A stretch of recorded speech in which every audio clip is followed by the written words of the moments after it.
Well, yesterday morning, we told you about a 16-year-old from South Carolina who collapsed and died last month after drinking too much caffeine.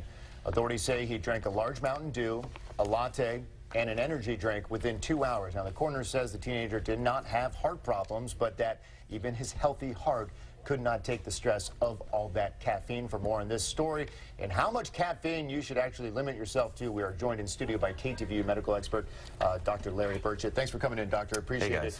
Is it really about the amount you consume or about the time frame of the consumption? Well, yeah, it would be both. So my guess was somewhere around 400 milligrams of caffeine, maybe over that. And within 2 hours, certainly is going to have a higher level of caffeine in your system than if you spread that out with 4 cups of coffee over a whole day. How about how much you weigh? I imagine 4 cups would affect me different than Garcia.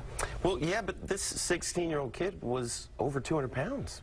Wow. He was 90 kilograms. So, you know, from my doctor eyes, he's kind of basically an adult, you know. Right. I mean, American Academy of Pediatricians are going to recommend less than 100 milligrams of caffeine for kids up to 18. And what's in a typical cup of coffee? Just 100 milligrams of caffeine in 1 cup of coffee. But is it the coffee? Isn't coffee considered like a safe caffeine? I mean, is it the focus more on the power, the energy drinks? Well, in this case, it would.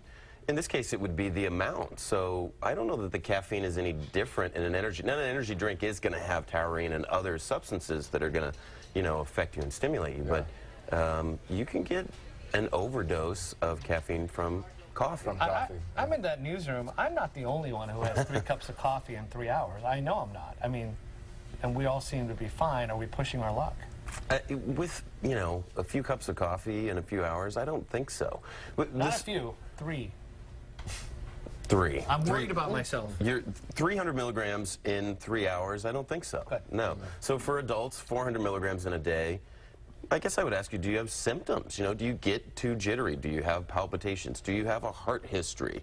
You know, it's probably safe. The stuff that I looked up, it wasn't really till we got to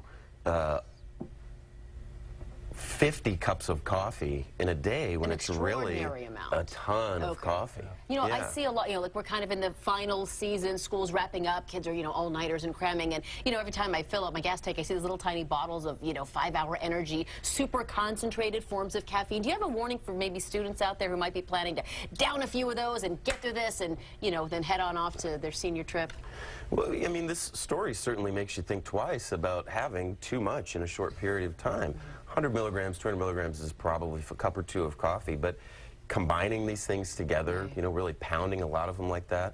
I also think about, you know, folks that work out and take these pre-workout energy drinks that are stacked with caffeine. And then your heart is going fast anyway, and now get you all, you know, juiced up and ready to go. How much caffeine do you drink? Are you a coffee person? Do you monitor your own intake? I actually don't drink coffee. Because of the caffeine reasons, or is it just not your thing? Yeah, it's just not my thing. Okay, I have like a third of a cup every morning, and that's it.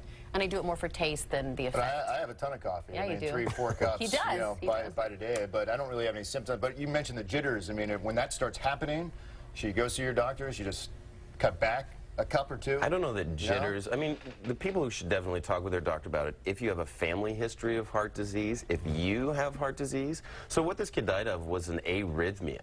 His heart went into a really, instead of beating like this, it flew off and just, you know, went uncontrollably and probably led to kind of like a sudden cardiac death. So if you have any history of an irregular heartbeat yourself, also, you know, drugs like cocaine, methamphetamine, alcohol can be toxic to the heart and lead to arrhythmia. So if you have any of that and you feel palpitations or symptoms, then you might want to talk about the amount of coffee. But for most, what we're talking about really isn't going to cause a lot of problems. Yeah. I just had a checkup, and the doctor said all is good. Oh, good. Yeah.